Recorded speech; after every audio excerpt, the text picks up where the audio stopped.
Hey guys, and welcome back to the next episode of Percussion Perspective. My name's Remi. My name's Kevin. And my name's Adam. And today on the podcast,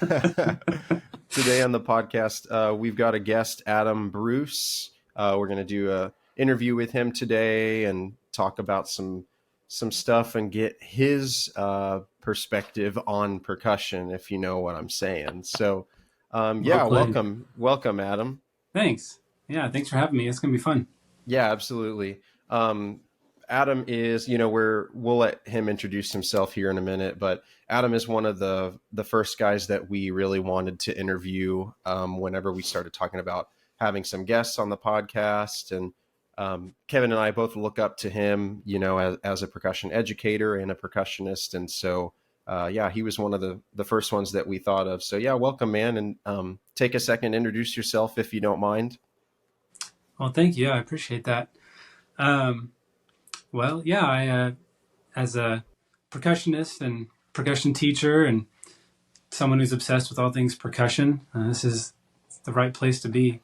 I taught public and private school for 13 years before spending the last 2.5 years out of the teaching world and working in the private sector, doing running a music store, but still really involved in composition and going out to schools and working with kids, still doing a lot of that.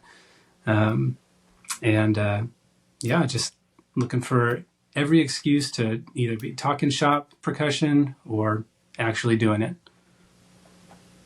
Yeah, that's cool. I know that probably was a little bit of a crazy transition there for a little bit, getting out of the teaching world and into the private stuff. But that's really, I know you've been, it seems like, I really ironically didn't know you until you were getting out of teaching, really.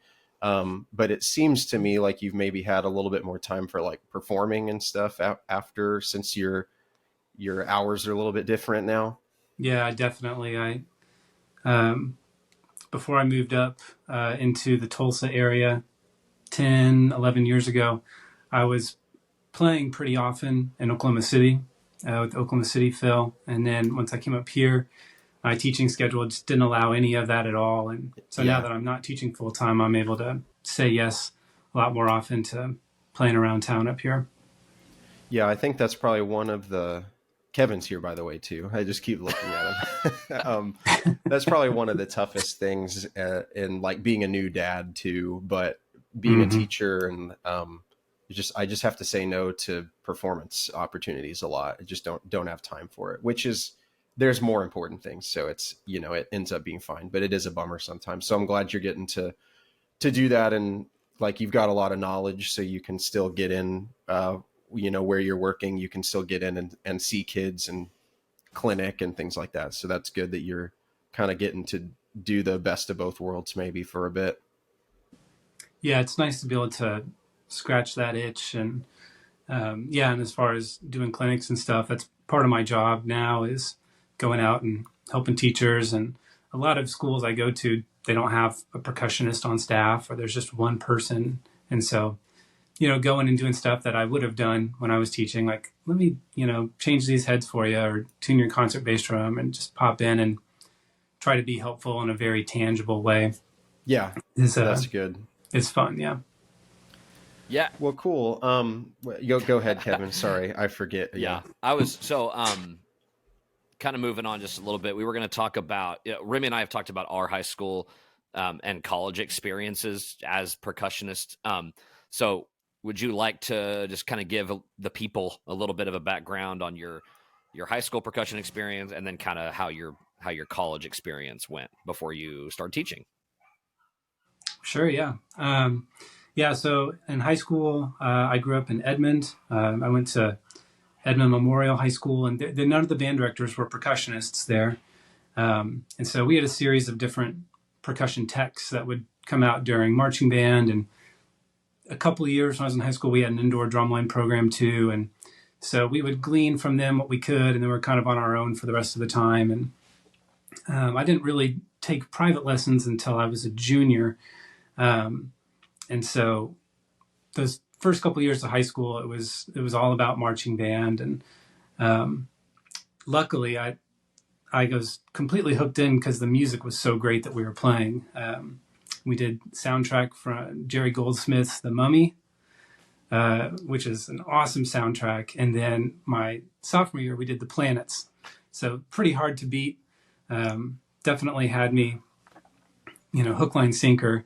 I don't know if I said those in the right order. I don't fish, but yeah, I mean, I fish like once a Either year. way. You're probably good.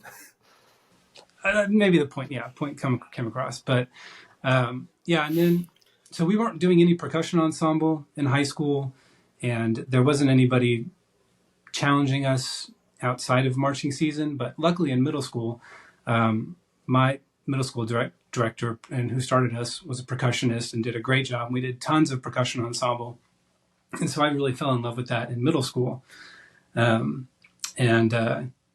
then as I got later into high school and I started to get a little more serious about it, just probably the biggest single, most influential part of that was my dad got a random flyer in the mail. He was adjunct music faculty at Oklahoma Christian, and he got a random flyer for a Juilliard summer seminar, percussion seminar. And he was like, "Hey, you should make a recording and try out for this." And so just on a fluke, on a whim, I made some recordings and sent them in. It was like, he gave me the flyer like 2 days before it was due. And we just sent it in. I had no idea what it was, but I got accepted. And so that summer between my junior and senior year, in July, I went up there and we lived on campus at Juilliard. There was 15 kids from around the world.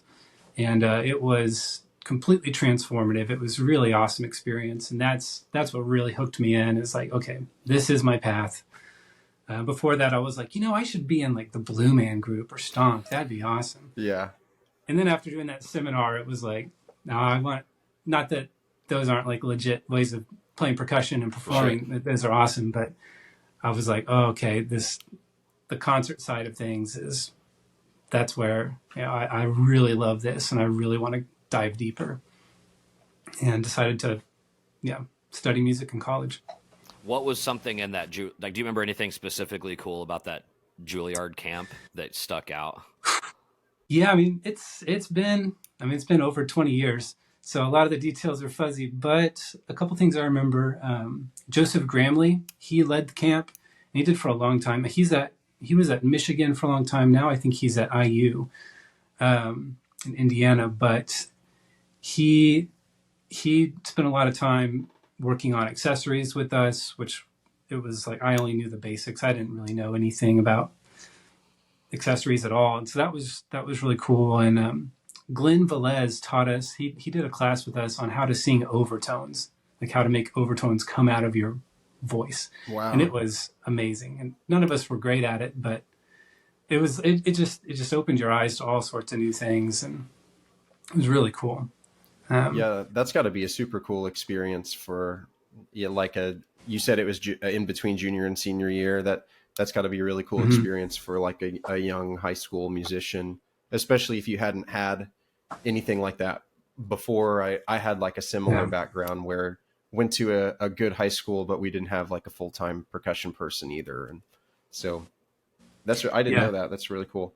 I was definitely I went from being like a big fish in a small pond to the opposite, because I was the oldest at that camp, but I was definitely like last chair. Like, hey, let's let in this kid from Oklahoma and show him the big city. Right. So I learned a lot from all the other students, which was really cool.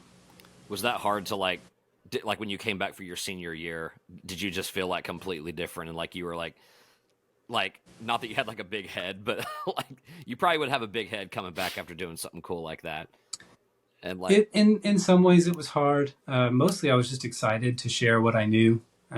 Even though we didn't have a percussion instructor, we had a really good percussion culture amongst the students. And like two of my good friends had just gone and marched a summer of drum corps, and there were others who were really smart and good players. And so we had a strong nucleus of kids that were really good. So it didn't really At least in my Yeah. perspective, I don't think I was like a jerk or anything. But I guess we should ask someone else. I don't know. Yeah. Yeah, we'll have to interview some of your classmates or something. Fair enough. Yeah. And then do you want to just, you don't have to go super long, but how was your college experience? Where'd you go and how was Yeah. it? So I did my undergrad at Oklahoma Christian University, which again also did not have a percussion instructor there. Very small school, very small music program. I went there because my parents are both adjunct faculty, and I kind of grew up at that school, and my best friend was going there, and he was going to study music, and so it all just kind of all signs sort of pointed that way. But in the summers, I marched drum corps, so I marched for 4 summers that whole time from summer between high school, through college. And so I took lessons at Oklahoma City University with David Steffens, who was principal percussionist in the Oklahoma City Philharmonic for a long time. And I had started with him the year before my last year of high school. And so I was able to, take my lessons and continue to develop, through him and a few other people who I took lessons from along the way. And so my experience there, what I really benefited from was that there were no other percussionist music majors the whole time I was there, and which I missed out on that studio experience. Like I really wanted that and didn't have that, but I kind of got that in the summers through drum corps. But it meant that I was the guy who played for everything. And so, I was just, every different kind of ensemble, I was the person who got called up to play. So I had no shortage of opportunities in that way. I feel like that's how Remi and I, our experiences at OSU were kind of similar. I mean, there was a studio, there was like a group of people, but I felt like also Remi and I were both, there were still a lot of people, but maybe not too many that were willing to kind of do that same idea of playing for everything, playing for every chance you got. So I feel like we kind of had that same similar thing, playing for choirs and just random small things like that. So just... Yeah, I always tell my students that was one of the things that helped me become a good performer, was just like being exposed to so many things. So it sounds like you got a lot of that there. And at a bigger school, like Kevin was saying, it's like we did especially my first couple of years, the studio was really big. But yeah, it just seemed like the same, like my wife was one that was included. It was like the same 4 or 5 people kind of got called on to do most of the gigs, which I was really thankful for, because it just exposes you to a lot of different genres and a lot of different playing and different circumstances. And, now it doesn't matter if I have to play like tambourine for a choir or like timpani with a brass band, or it just kind of, it kind of makes you ready for anything. Absolutely. Yeah. And it freed me up too. There's no football team there. So there's no marching band component. So it freed me up to start being a drum tech, a high school drum tech, and teach private lessons. And so I actually got hired back at my high school as the drum tech, which I don't recommend to anyone to do that. Go somewhere else. It worked out. But so I was doing all the early mornings and evening rehearsals and contests. And by age 19, I was all in teaching lessons and doing that all through college. And I don't think I would have been able to do that as much and cut my teeth learning how to do it, how not to do it, especially from that young of an age. Yeah, we did. Yeah, go ahead. We're going to have to get better at this. 2 people interviewing one person. Yeah. We need little flags we can hold up. Right, I think from Casa we Bonita. had a couple interviews. I'm probably saying the same thing that you are about to say. But we had some interviews where we interviewed each other and talked about what we think made us so comfortable at teaching. And that was something we both had said was like, get a teching job in college, no matter if you're going to teach a drum line of 3 kids or a drum line of 50. I mean, hopefully not 50, but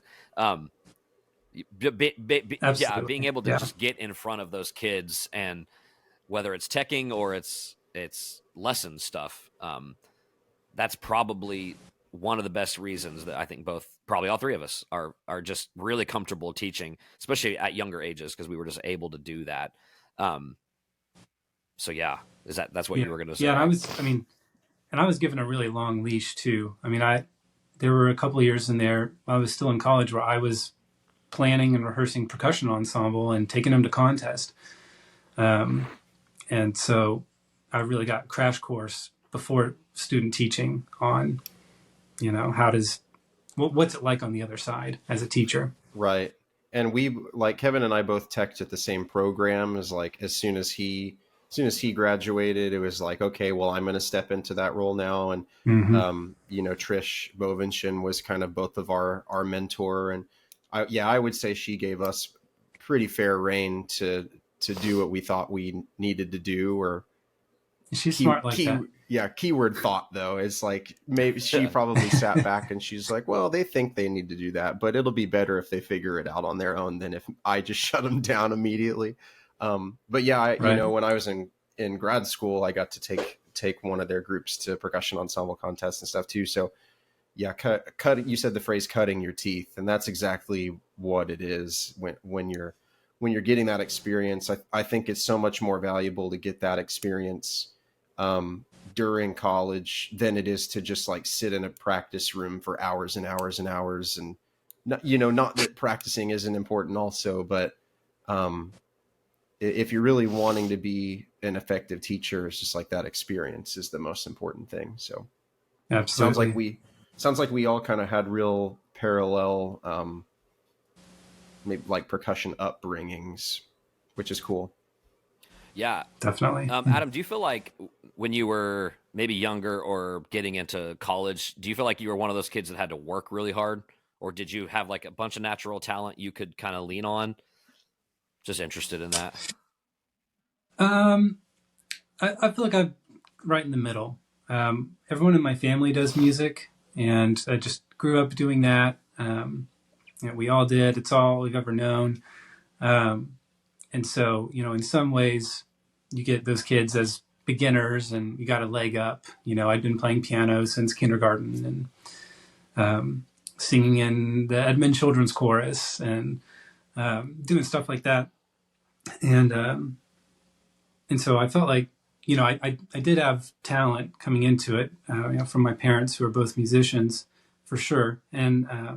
But I, I in sixth grade, I was not the best in my class. I had a freak of nature beginning class, and there were like 5 or 6 of us who were all kind of came in with a bunch of musical background, and so I practiced a lot because we all would duke it out, and the girls would always beat me, and so I felt like even though I did have talent because of that specific situation, I was always practicing and trying to move to the top in those earlier years. Yeah.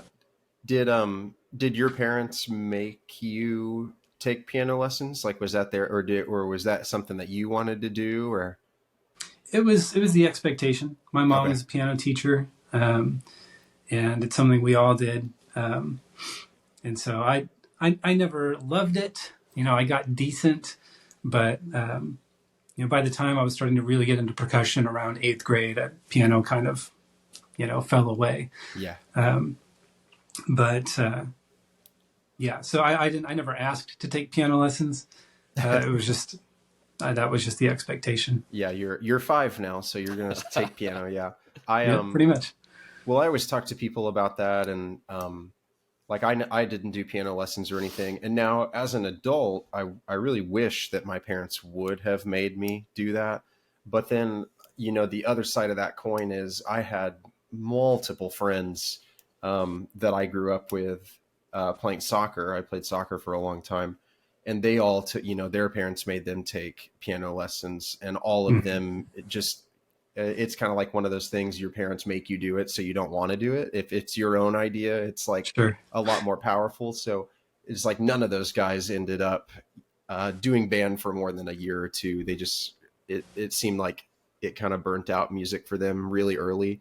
So I'm always curious when I hear of people, because that's kind of the ideal thing, is like start piano and then you can move on to anything else, and that Right. most of that knowledge is at least halfway transferable. But it just seems like there aren't a whole lot of success stories from that. But but you're one of them. So It's a tricky thing to thread. And now as a parent, with, I've, my oldest kid is 9 and she does piano lessons. It's something that, we kind of tread lightly around it. Like we want her to do it. We think she needs to do it. It's good for her, but we don't want to push it to the point where she doesn't enjoy it. Right. It's a hard Yeah. balance to make. Yeah, and even with my daughter that's like 2, I'm constantly like, hey, do you want to go play drums with me? But then it's like, okay, let's chill out on that, because you're going to have plenty of time to make that decision on your own. So Right. I have 2 dogs. well, you yeah. Do they do lessons? Yeah. No, they're not. They can only play. They're not interested. They only play cluster chords. It's weird. Oh, Cool. well, okay. All right. Okay. This next question is mine. All right, calm sorry. down. So, wait, no, this is yours. This is awkward. Go ahead. Sorry, buddy. I'm just sorry. I can't Adam, read. You can Get it together, guys. Come on. You can give us a review. He just logs off. So we'll kind of switch gears a little bit to the educational aspect. When we were thinking about having guests, we always want things to still be educational and have more of a conversation about topics that young percussionists, young band directors without percussionists, any person that listens to this can still take away some very concrete, useful info. So we asked you some topics that you would want to maybe chat about. So let's start off with introducing accessories in your beginning percussion class. I know for me, and probably Remi, but I'll quit talking for him, that it's like a hard concept to get in there, because you're always wanting to, get all the snare rudiments down that you can get to, and trying to force mallet reading and all the other things. So since this was your idea, do you want to kind of start chatting and bring up the conversation of how you did this when you taught?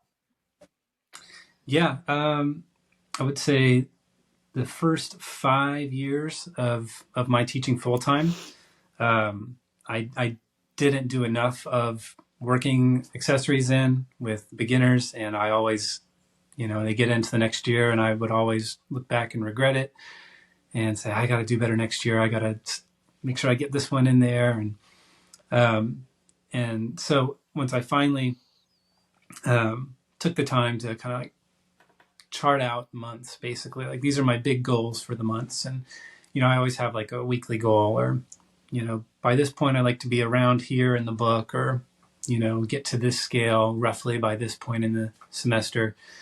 I would work in planning different accessories into that. And I would find that when I would do that and be like, okay, I'm just going to take the last half of class on this day to do triangle, whatever, that I would always neglect that plan, and I would always push it off. And even though I planned it, I still wouldn't do it.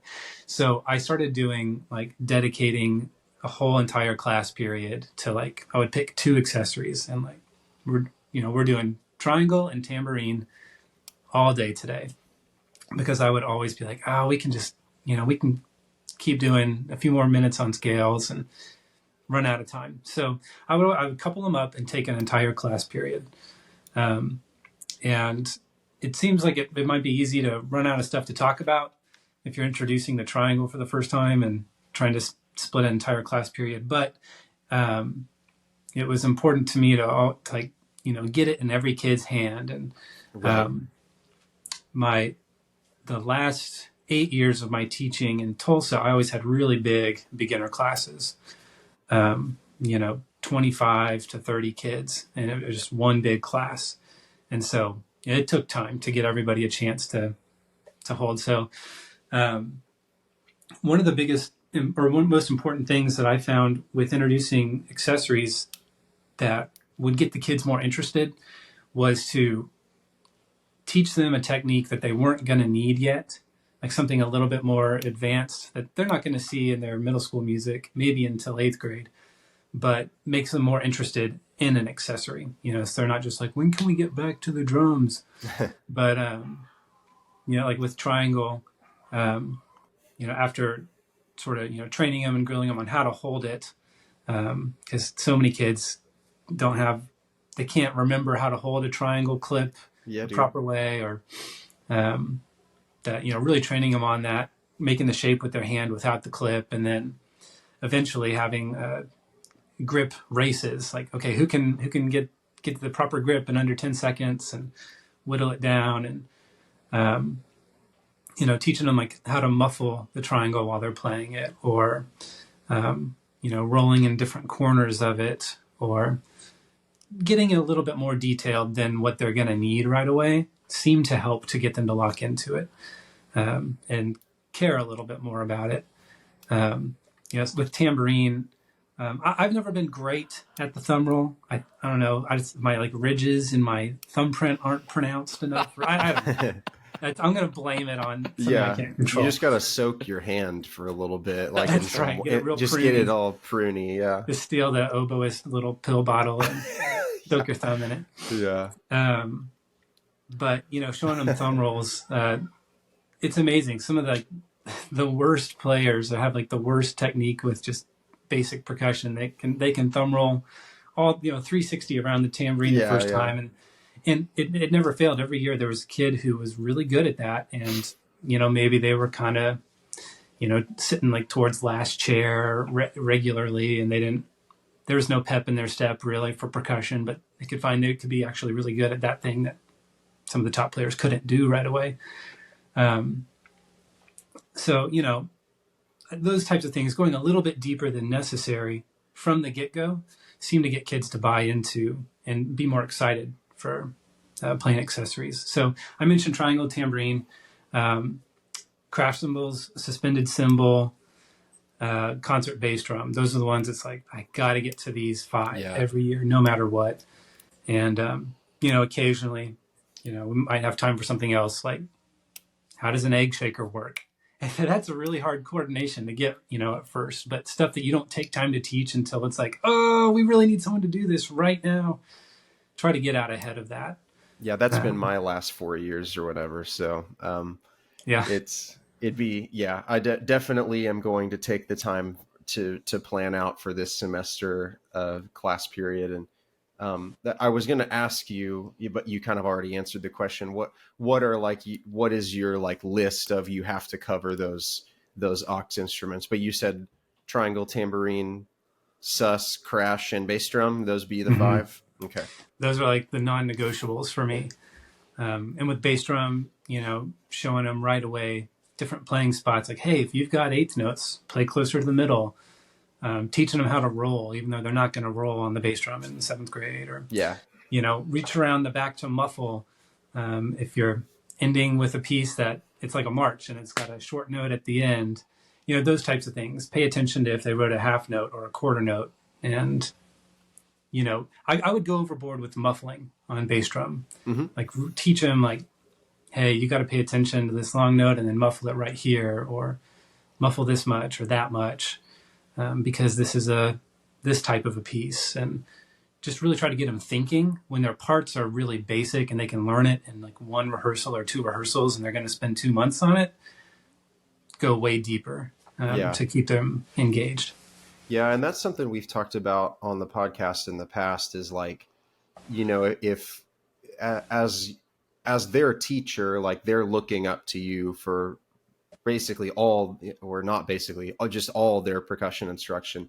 And if you make something seem important to you, then it's going to be important to them, And so I like that outlook of like, a lot of people, I don't know. I'm just thinking about like middle America dad, like, they're like, oh son, what are you playing in the beginning band concert coming up tonight? And the kid's like, triangle. And he's like, oh my gosh, like that's my boy. Yeah, exactly. Like disappointed. We took you off dad. the football team for this. Right, exactly. But it's like, no, actually getting a good sound out of the triangle is really hard. And hey, dad, do you want to try to figure out how to hold, like you talking about having the races? Like I love that. We just had a beginning band concert this last week, and like for a couple weeks up to it, I was like teaching 2 or 3 kids to like play this accessory instrument and 2 or 3 kids to play this one. So they're kind of in groups. And yeah, it's like literally right before the concert started, I'm like backstage, going, making sure everybody is good. And then some kid's like, Mr. Thornton, how do you hold this triangle? And it's just like a constant battle. But yeah, I like that kind of like teaching them some more advanced techniques or whatever to kind of get them to buy in a little bit more. That's really smart. Well, Yeah, and when you're at a school where there's not a percussion teacher, if whoever's teaching the class, they're not a percussionist, they know just a couple specific things like that, and rehearsing their band, and pay attention to that. Like, take a moment to jump down off the podium, walk through the middle of your band, and go all the way to the back, and show them a cool specific thing that will at least get you another week's worth of attention from the percussion in the back if they don't have anybody else paying attention to them. Yeah. Do you try to ever? 'Cause we talked about this a while back about timpani. Do you ever hit timpani, or did you ever in beginning percussion? Because for me, I feel like I never would have time. But then I also know that right around the corner when they get back from summer is like all region auditions, and they have to play timpani. Exactly. And it's like, oh, so. But and sometimes you would also get one of the beginning band pieces you might play at the end of the year might have a timpani part, so you can either not have them play it, but obviously you want them to. So did you ever get to timpani, or was that ever part of your plan? Yeah. Once I kind of got my stuff together and was planning and like working these things into my curriculum, and making myself consider it a non-negotiable, then yeah, I would actually pick a whole week and be like, this is timpani week. And usually I've never been part of a district where the 7th grade timpani audition was more than 2 drums. It's always just been 2, as far as I've experienced. But introducing them to the full range, 5 timpani, and printing out worksheets and having them memorize the sizes. And I remember when I was in middle school, we had to memorize the pitch ranges for the basic for timpani. And that was part of a written test that we had to do, which was a lot, but it's helpful for sure. But yeah, I'm pretty sure in the Mark Wessel's books that there's some 2 drum etudes, maybe even some timpani stuff in the back. Fresh approach to beginning percussion, or to snare drum and to mallet percussion. But those 2 drum etudes, I skipped those for years, and then I kind of started to figure out hey, this is going to help prepare for timpani. Yeah. Have them moving side to side, moving their hands together or keeping their hands apart, and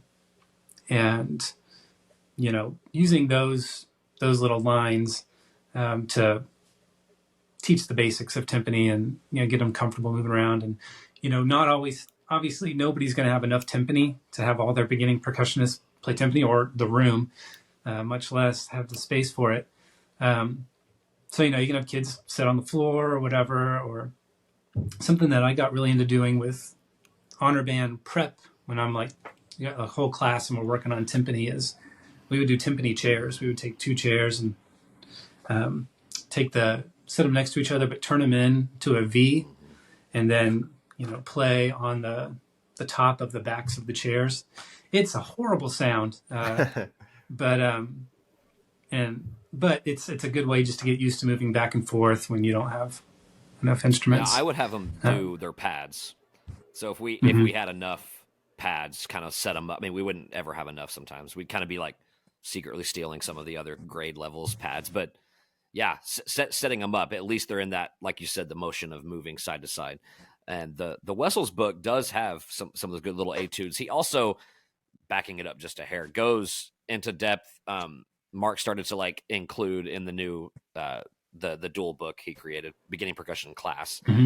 He'll throw in a little lesson on tambourine or triangle to try to just kind of make sure that you're hitting that. And then he'll have a little percussion ensemble, like lightly row. He made it into a little percussion ensemble that then includes Cool. that accessory and all of the accessories that, he's included up into that point. So pretty beneficial there too.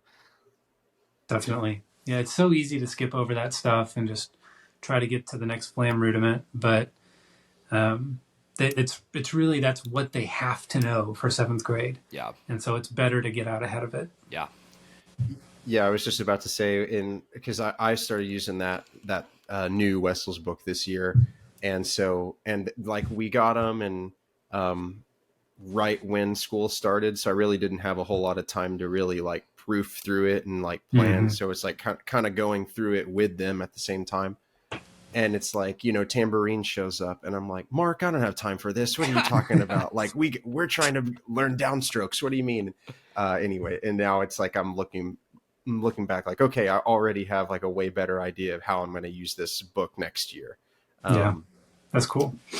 But yeah, just and then like you said, it's kind of like I really struggle with it. Like I really want them to be super great at snare drum and super great at mallets, and I run out of time for timpani. I feel like it's probably been about half and half, like 50%, which I haven't been teaching for a very long time, but about half of the years I make it to timpani, and yeah, I just do the same thing, like do a week, maybe around spring break or something, when I feel like everybody's kind of like jiving on snare and they're not horrible at mallets anymore. And so we'll do a week on timpani, maybe leading up to spring break or something. And then sometimes it's like, man, we've just, whatever concerts came up or whatever snow days we had that ruined things. It's like we're about to have a week like that right now, I'm afraid. But yeah, it's just hit and miss really. But you said you made it a non-negotiable to yourself, which is like a really good way of thinking of it, I think. Thanks. Well, yeah. Thanks. Anything else you want to compliment? Yeah. No. And with timpani, it's, even for high school players, last thing, then we move on. But,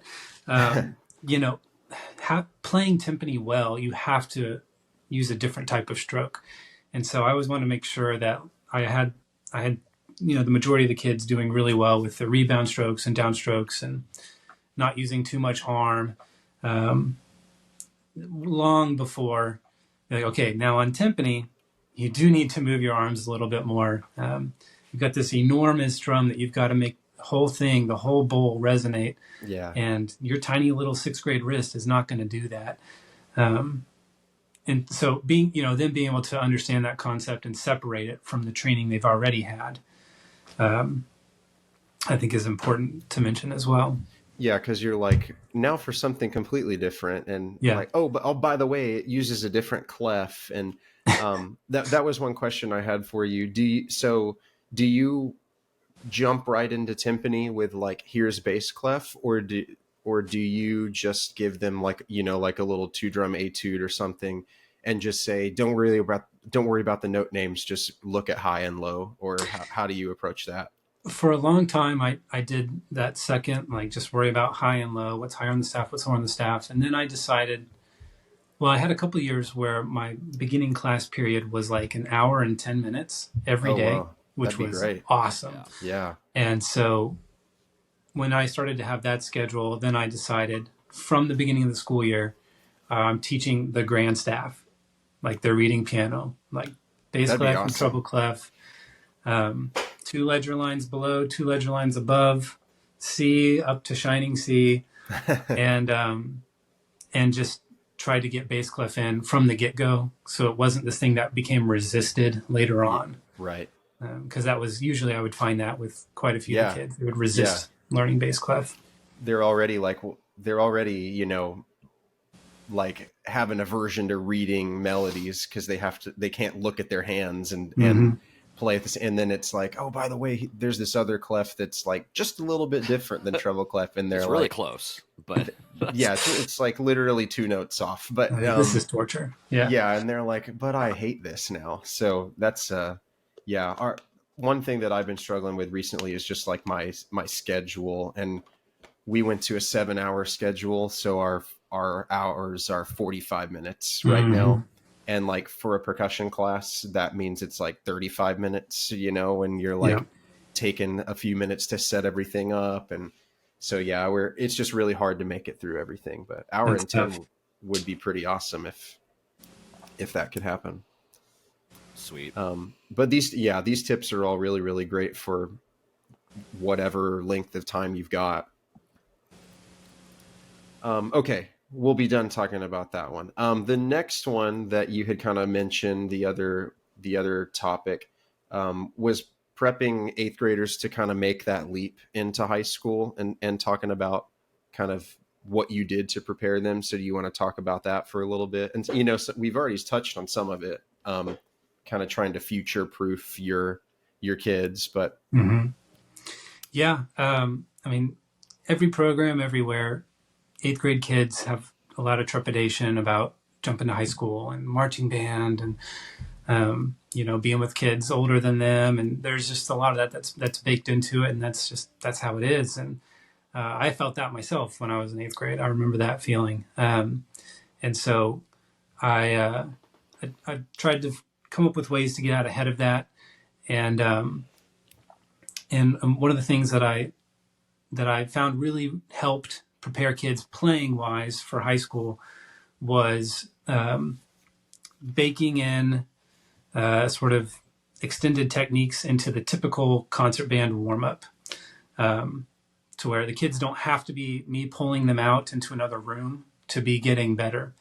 And so, like on mallets, you know, if the eighth grade band is warming up and they've got some, you know, standard scale pattern, bum, bum, bum, bum, bum, bum, bum, bum, or whatever, don't let your percussion kids just play that exact same thing, because that is way too slow. It's boring. They were playing that they should have been playing that in sixth grade at that speed. And so you're, you know, while like for, you know, brass especially, or kids who have switched over to, you know, bass clarinet or bassoon, like that's extremely beneficial, of course. For percussion, it's not. It's boring, and so you can cook in some ways to help them continue to develop their hands while still participating with the band. You know, the quickest go-to thing is to have them play their scales like that in octaves. You know, right hand, left hand at the same time, an octave apart. You know, playing the scale, and that's absolutely something they'll have to do in high school, whether they're in the front ensemble or, you know, just playing high school concert band literature. That's going to come up a lot with bells or vibraphone. Percussion ensemble, you're absolutely going to see that. So get them used to, you know, playing in octaves. If you've got limited room and kids are already sharing instruments and they can't do that, then have them play double strokes. Boom, which is definitely harder on mallets than on drum pads. So that's going to develop their wrists more. And, you know, for the kids who are more naturally inclined to be on a drum, they get that little, they get a bite of the dangling carrot of, oh, we're doing double strokes. yeah. And it's helping everyone's wrists develop. And then, another thing to do is, by the time you're getting to eighth grade, moving into high school on mallets, everything you've played is probably pretty easy to get around the keyboard on, and pretty functional. But in high school, that's not always the case. And it, you know, can be uncomfortable to move around between the sharps and flats and the naturals and the different manuals. And so kids need to get comfortable with moving their hands fast on mallets and not just on drum pad. And so take the exact same scale pattern and have them fill it in with sextuplets. And they have, you know, half of a sextuplet on each note. And that's going to do two things. It's going to get them moving their hands faster on mallets, which they need to start getting used to. But also, you know, with it being an odd number, being a triplet, Yeah. they're going to be changing. They have a different leading hand on every single note. You know, right, left, right, and then if they have to move up to a sharp, then it's the left hand leading, and then back and forth. And so changing upper to lower manuals on opposite hands every single time, it's a twofold benefit.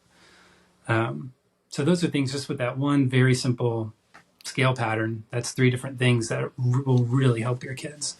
Yeah. So, I have not those exact things, but I've done some things like that. So my, what I are was you just laughing going at? to talk, but it's fine. Oh, You go okay. for it. Well, it's my turn now. I raised my flag. The sopapillas are on the way. Yes. Anyways, so how do you implement that? Because that's what I have trouble with, is like, I don't know if I know you listen to the podcast some, so I don't know if you've heard me complain about it or not. But like my 7th and 8th grade classes happen at the same time.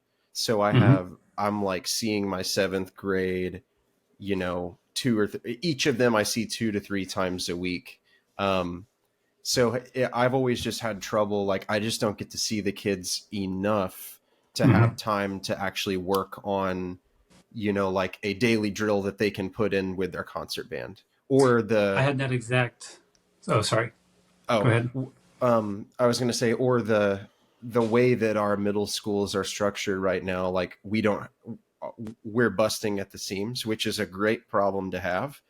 But it's like our 8th grade band is practicing upstairs in this old janky concert hall on like, 4 xylophones and a practice marimba, because that's all that would fit in the elevator to get upstairs, type of thing. Yeah. Yeah. So it's like we're kind of limited by the space and the time. But anyway, yeah. So how would you implement that? Do you spend like the first couple weeks of 8th grade kind of like talking about, here is a daily drill that you're going to do when I'm not pulling you out, for rehearsal? Or Exactly. Yeah. I had that same situation my last 8 years. 7th and 8th grade met on top of each other on different campuses. And so I was only, at best seeing them 3 days a week. And so I would try to teach those basic ideas at the very end of 7th grade, and then come back to it. And like the first couple of weeks of 8th grade, sort of relearn those things. And then I would write it out. I would write out those 3 different options and give it to whoever the 8th grade band director was, and tell them like, hey, if you'll just, call this one out today, and then, this one tomorrow, or, switch them between those, and talk to the person who was actually directing that ensemble and be like, hey, will you please, have them do these today? And situations where there's not enough keyboard instruments or the space is really limited, I would write out sort of similar things that could go on snare drum or on an accessory, to, cook into the daily ensemble warm-up that's going to accomplish the same ideas on what a different instrument would need. Yeah. Kind of like with the front ensemble, like having like kids are playing rack or auxiliary, then, you write parts for them that will match what everyone's doing on mallets. Sure. That's sort of an idea. Okay, cool. Yeah, I like it. That's all really good ideas. I think you'd have to have a pretty open, like good, solid, like 8th grade band director to be on board with all of that. And I have that where I'm at. So I'm not saying my staff, I have great staff with me. They love percussion, Mary, like loves percussionists. Well, and they would see that as like me helping them keep the percussion engaged on the warm-ups. Yeah. And so it was a win-win. Yeah. And I'm imagining if I was like a band director listening to this, I wouldn't want to be trying to get my band to do scales and like hearing 6 tuplets on the marimba. Like, I feel like if you've actually implemented that, is that pretty distracting? Because I could imagine that wouldn't be very clean. I mean, unless they got really, really good at it. But it wouldn't be clean for a while, but from a distance, it would just sound like they're rolling. That's true. Yeah. Because with all the different inexact it would just all rhythms, sound like a roll. That makes sense. I didn't think about and they that. probably, most of the time they can't even hear it from, if it's a small room and you've got the front row is right there on top of you. Right. That's a good idea, though. I like that. I like those ideas. Well, anything else, Adam, on that leap to high school? Yeah, I mean, on the, I was talking about mallets, but on the snare drumming side of things, I think it's really good to work on kind of reintroducing and refocusing on two height, like really being good with two height drumming, low taps and accents. I think it's good to introduce some kind of a basic eighth note based syncopation that goes over the bar for them to start to get used to that kind of a thing. And like 1, 2, 4, 2, 3, something where they're really having to focus on tapping their foot and the accent pattern doesn't match that. Something basic, but because when they get thrown into high school, if they're having to learn cadences and stuff right away, it's going to be really hard if they are not comfortable with those types of syncopations. I think also doing a lot of triplet rhythm variations, like eighth note triplets or quarter note triplets. That stuff is all over the place in marching band and percussion ensemble, and even high school, like honor band auditions. Yeah. And so that's something that, isn't really worried about or you're not going to encounter that much in middle school literature for concert band pieces. And so, just getting them really comfortable with different types of triplet variations is really helpful. And then there's, flam rudiments, flam taps, flam paradiddles. Those coming back to those and building up some dexterity and some speed, I think is really great. And then I think there's different schools of thought. See what you guys think about this on roughs. How do you guys teach roughs? How do you introduce the two-stroke rough? Is it closed or open? Oh God.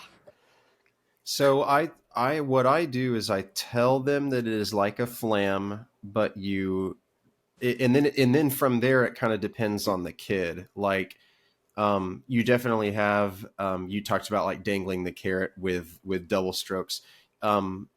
Personally, I think that roughs sound better open. And so if a kid can do it, I tell them it's like a flam, but you diddle the grace note.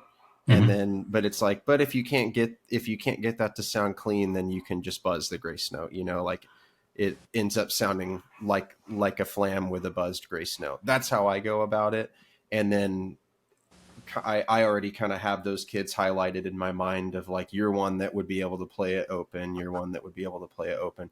And then we just, we just try it as a group and try to work up that speed, starting with like, left, left, right, rest, rest, left, left, right, rest, rest. And then just kind of getting faster and faster until it just becomes one motion. Yeah. Okay. So you're open. I guess. See, that's the thing with me. Sometimes I'm like, well, I don't know. However I feel today. It makes sense that when you're thinking about, 4-note roughs and then 3-note roughs, that you're going to play those open, right? So then why not a 2-note be the same thing? It may also depend on the style of music that you're playing. I think can determine that a lot. But I think if we're talking like 8th grade honor band music, I think I most of the time try to tell them to play it open. Okay. Yeah. Because that's like in the last one our 8th graders just played, it had a couple of like 3-note drags in it or roughs, whatever we want to name them. And so it was like that one was going to be open. And then I literally had a kid ask me like, well, why is the 2 one not open too? And I was like, well, I don't know, kid. Don't ask me that. But so where do you fall on that? I with 2-stroke roughs, for beginners and then 7th grade, I would always have them keep it closed. And I would describe it the same way you did, Remi, like play it like a flam, but you buzz the grace note. Yeah. And then in 8th grade, I would then work on doing open 2-stroke roughs. 3-stroke roughs, I think that's more like that's always going to be open, but what sticking do you use? Yeah. Right, left, left, right, baby. Yeah. Right, left, right? Yeah. Okay, yes. Unless you're on timpani or something, True. Yeah, and then it's left, right. Yeah. And that can different scenarios can change. I mean, we all three. No, we all three know that. We all three know that. Like if it's a slower pace, why didn't I just use the word tempo? We have a musical word for that, but if they're playing slow, then it could change. The sticking could change, but I think generally we're Remi and I are both on like the right, left, right, But yeah, I like yeah, that. yeah. I like that one. I think my challenges with going in from the high school into or sorry, 8th grade into high school is like, this is the last chance I have with them as like a class, because by the time they're in high school, it's like you're done getting to like see them every day and go through stuff. And so, like you said, like trying to get them a little bit stronger on the rudimental side of things, passing out the drumline packet and trying to get them to understand that stuff. Have you done 4-mallet stuff by this point with your 8th graders? Yeah, 8th grade is where I would start on that, and occasionally, if I had a really bright class, then we would work on it at the end of 7th grade, just introducing the grip. But that's another thing I didn't mention on like the basic. If you're doing basic scale pattern stuff, is have kids do inside mallets. And playing in octaves and inside mallets, or play if they're you're working on your single independence, just your inside mallets, alternating. Play it just like the band is bum bum bum bum bum bum bum bum. Play it like that if you're using the inside 2 mallets for 4 mallets. But yeah, 8th grade year round, we would take a few minutes and work on pretty much every time I saw them, be like, okay, today we're sitting on the floor and we're just doing right hand double verticals. Yeah. For 3 minutes, and then we're moving on. But yeah, I would always keep it really basic. It seemed like maybe every year there was one kid that was like, oh, I learned the first half of Yellow After the Rain. Yeah. And you haven't even introduced any of those concepts yet, but they're just, one of those freak of nature kids. Yeah. But yeah, like the very basic stuff, I wanted kids to feel really comfortable with that, because most of the time, the majority of that class is going to end up in the front ensemble as freshmen. It's kind of like a just standard thing. And so you want them to have that. And if they do end up in the drum line, I still want them to have that because they're not going to get that training in the front ensemble. Yeah. Yeah. So either way, I want them to have that foundation. Yeah, you're never gonna. When I was growing up, I didn't even hear of 4 mallets until high school. Yeah, I don't think I really even did it till like my junior or maybe sophomore year. So yeah, I played C refractions for my college audition. That was my first like senior year C refract, and I don't even think I played it well. I did not know that. But somehow they had mercy on me, and now I'm giving it to like 8th graders or whatever or freshmen and I'm like, hey, you're already ahead of me, man. So you're the only person that's ever auditioned for college using that piece. Dude, probably. That's hilarious. Well, yeah, that's a lot of good info. That's a lot of good stuff. Do you have anything else about Leap? I mean, this is it, If we don't say it now. This is don't say it now. Last chance. Well, so my last 4 or 5 years teaching, I got to a point before the pandemic where the numbers, I felt like my quality control, like I couldn't really have it where I wanted it, because I would have between 110 and 120 percussionists from 6th to 12th grade. And it was like, I just couldn't teach everything I wanted. So I created this little system. I called it benchmarks. And there was level 1, level 2, level 3 that I designed to be for the middle years of your band experience, 8th grade, 9th grade, 10th grade. And I incorporated these types of things into it. Like, how do you continue to build your skill in those specific years? And so I've got all that material, and if anybody ever, wants it, I'm happy to send it to you. Anybody that's listening, but yeah, we're both raising our hands. The kids would test it. They'd have to record themselves playing it with the metronome, and they'd have to pass off on certain ones, and it became a way to kind of do quality control, but also help 8th graders going to 9th grade, and it would be kids move at their own pace. The top kids would burn through an entire year of content in the first semester. And then other kids, it would take a year and a half to get through the first year of stuff. But that was something that I was glad I took the time to figure it out. And I really needed to, because I felt like I was just losing so much. And I wasn't teaching the kids everything I felt like I needed to teach them without that structured thing. So it's crazy. Anybody wants that? Send me an email. Yeah, it's crazy how how much percussion education has to happen outside of the band day. Like outside of your day, it's like, welcome to band. You're also going to have all of the stuff that you're not going to learn in class. So you're going to have, and you won't have it at home to practice. And you're not going to have it at home. You have this little piece of rubber you can practice on, and that's it's crazy. And be grateful for it. Cool. Well, that's good info. Remi, were you going to say anything just then? No. You never say anything. Just really just enjoying the conversation. Yeah. I'm learning a ton right same. now. So. I'm taking notes. Never have this guy on again. Just kidding. So we had an email a while back that was asking about an episode on front ensemble arranging. So maybe like wanting us to do an episode, right? Yes. We don't have an episode, right? Okay, yeah, right, I'm not that good at that, so maybe we could make this another episode with you, or basically just I think just the how to get started in that and how to just begin the process when you get the wind music and you start putting that together. Would you be able to talk a little bit about arranging for the front?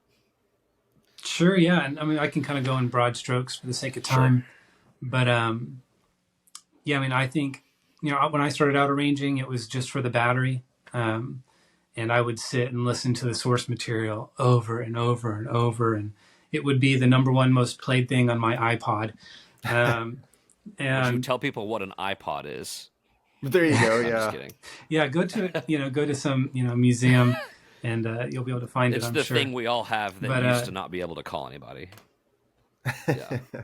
Right. A quick sidebar. My first show that I wrote for, I was on tour marching drum corps, and I was writing it by hand, writing it out by hand. And then on a free day or a laundry day, I'd pay someone to do my laundry, and I would walk through town and find the post office because you didn't have smartphones. And I would copy it. And then I would mail it to one of the band directors. And first time I did this, I realized that the pencil was not dark enough to copy. And have to trace over it again. It was crazy, yeah. And then I got in the Conestoga wagon and continued along the dusty trail. That is insane.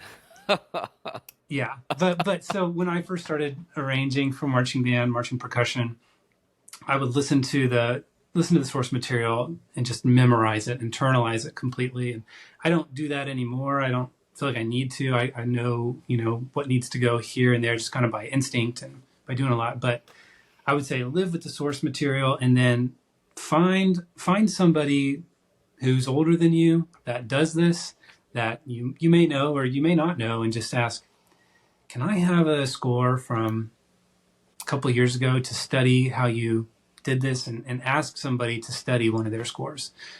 So, a show that you saw in person and caught your attention, like, oh, that's like about the same size as the school I'm writing for.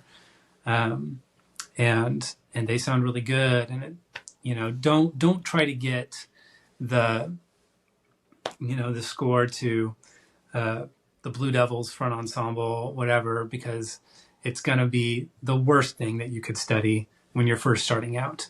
Find somebody that's writing for a similar size school that's been doing it for a while and that they've had enough trial and error to have success with it.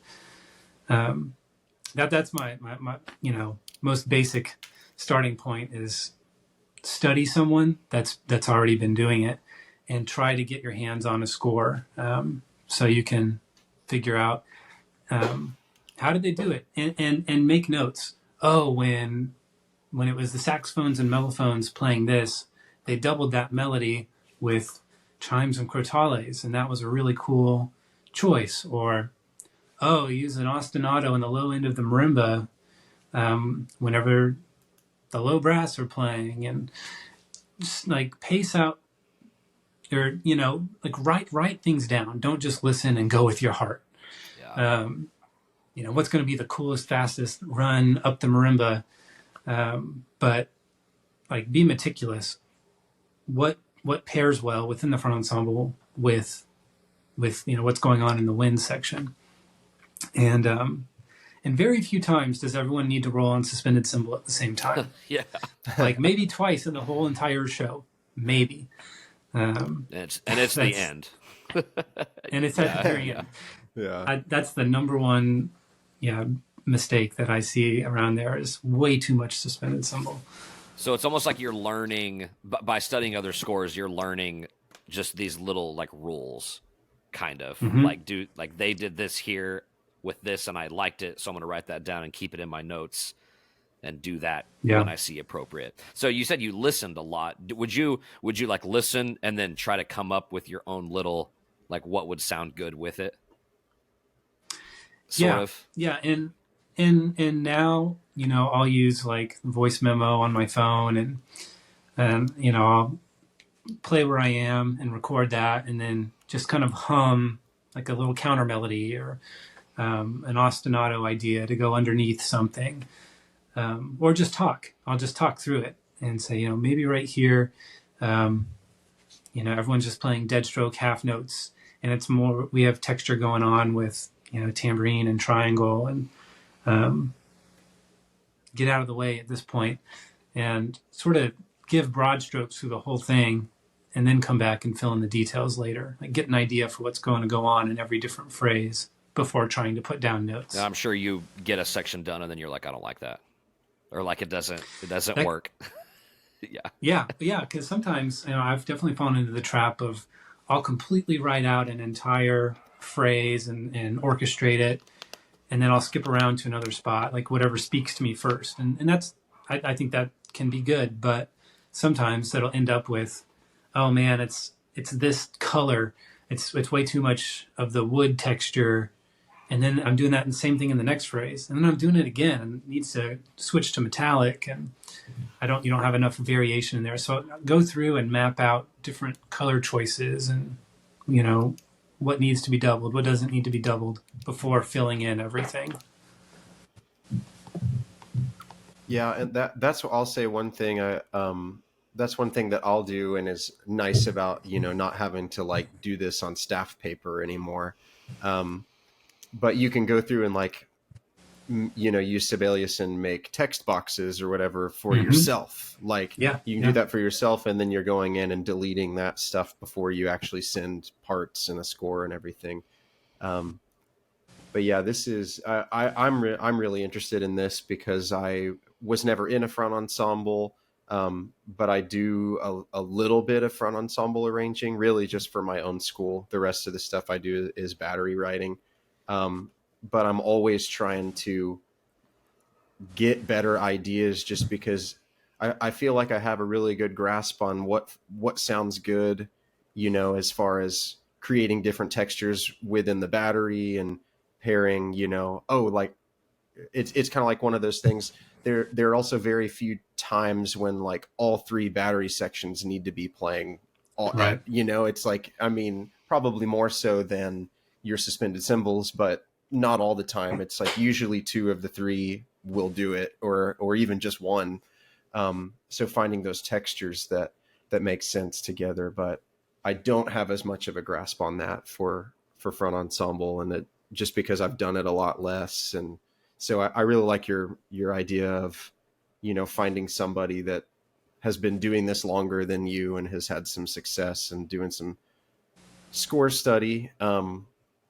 That also makes that that makes you do some work too. It's not like that instant gratification of like, hey, can you make me better at this? It's like, well, I can help you get there, but it's something that you have to chip away at, every season. Yeah. And I'm still doing that. Asking for scores from people, and that have been doing it longer. Like, I know some guys who write for DCI groups, and every now and then I'll be like, hey, would you mind sending me the score to that movement of that show? I was really intrigued. I don't know how you created that sound. And, I've been doing arranging for 20 years at this point, but I'm still trying to find people who are better at it that are willing to share. Yeah. Well, cool. Those are all really good thoughts. I know we're kind of getting close on time here. So this question kind of goes along with arranging, you're also very accomplished composer. So I wanted to talk about percussion ensemble for a little bit, if we've got time. So I know that was one that we mentioned as a possible topic. But I kind of wanted to ask, how does, and this is, this has the buzzword in it. How does your perspective as a composer change the way you see like writing for percussion ensemble? Yeah, I mean, because you're kind of like it's like you're a percussionist, so that definitely you have like a view of percussion ensemble just from playing percussion ensemble, but then you also are a composer. So I'm just curious if that changes the way you look at percussion ensemble or not, or if it changes how you approach writing for it. yeah, the back half of the time I was teaching full time, where after I had been writing percussion ensemble music, I definitely started to look at it differently as a teacher, and taking that both ways. Where as a teacher, I would look at a score and I might think, well, really that's probably too many people playing toms on this section or whatever, and not be afraid to make some tweaks or to cut some stuff out here and there, or add some things, you know, because it wasn't maybe conveying what the piece needed. And then vice versa. When I'm writing music, I'm thinking of it from a teaching perspective, and what's going to be, okay, this is what I really want to hear. But then, it's like, it's really not playable, or, physically that's very uncomfortable to get to that. And so I'll either like type in extra notes to the player in the part, or go back and change it and come up with a better idea. I definitely am of the perspective of like, if my music is not, there it is. If the music is not, I want everything I write to be useful. I don't want it to be some pie in the sky, unplayable, only sounds good in Sibelius kind of a thing. I always try to think of it as a teacher, and what can be taught, what's worth spending this much time on. It better be good if it's going to be this complicated. And I've made that mistake in some of my earlier pieces, and so now I think of it more often that way. Yeah, I like that. That's how I mean, I don't compose nearly the amount that you do.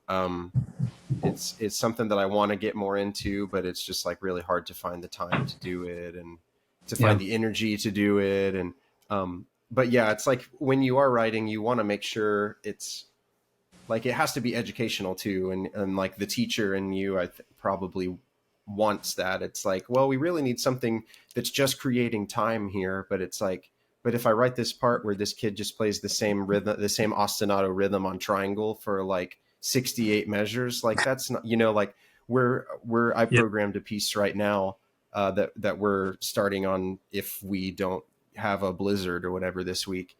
And it's a fantastic piece, but there's one part in it that just sucks.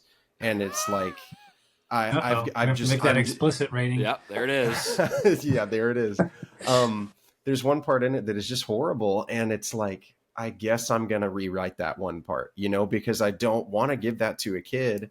Or it's like, I'm going to make sure that kid gets in like a quartet or something where they have something else where they're working on. And it's like, you're just going to join us like a week before the concert, because there's really no reason for me to take up your time with rehearsal for this.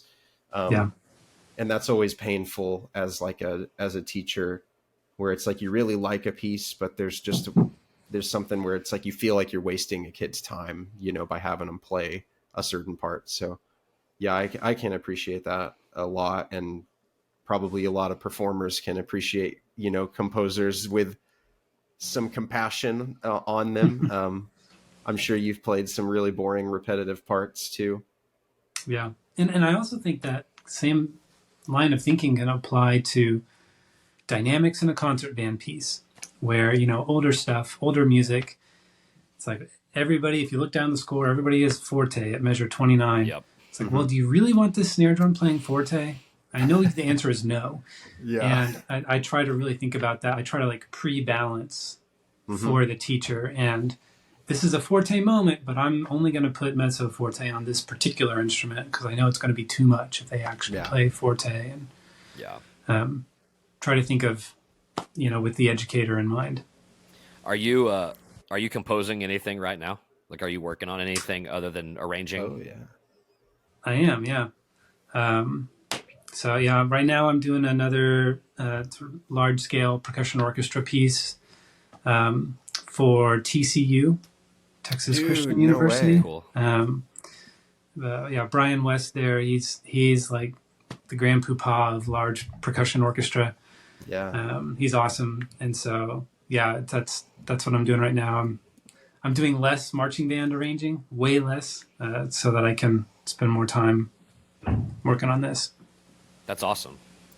Yeah, that is really awesome. Actually, Thanks. the piece I was talking about was a piece that was commissioned by TCU. There's a lot of those out there. There are, yeah. Well, that's cool, man. I'd be really excited to hear that whenever it is played out and they have a recording of it and stuff. Whenever it's played, yeah. Cool. Well, I think this is our time. Yeah, literally right at our time. It's like, oh yeah, you're right. that flew by. Yeah, I did. I definitely want to do this again. I feel like there's more to chat about with you, and unless you're scared of us now. Yeah, he's like, me not so much. I'll have to look at my schedule. Yeah. I don't know. Yeah. No, I would love to. I love talking shop. I miss being in the classroom and teaching percussion every day, and so any chance to really, dive deep and talk about why and how, I love it. So thanks for having me. Yeah, thanks for being on. It was a good time, and I learned a ton. So, and hopefully if I learned stuff, then I know there are other people out there that can learn stuff too. I'm not that great at learning. So. All right, well, thank you, Adam. No, thanks guys. Yeah, it was really fun. We'll see y'all in the next one. Later.